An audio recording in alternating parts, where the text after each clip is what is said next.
A smart key battery should last for several years, but if the smart key is not working properly, try replacing the battery with a new one.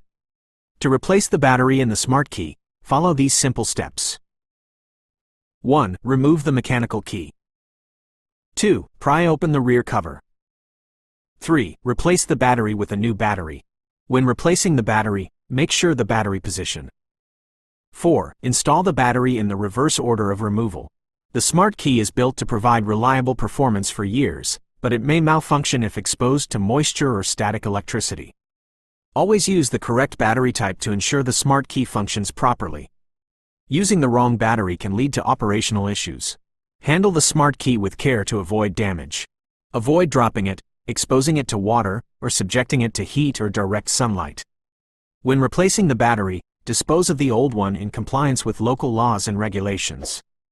I hope this information is helpful. Please let me know if you have any other questions.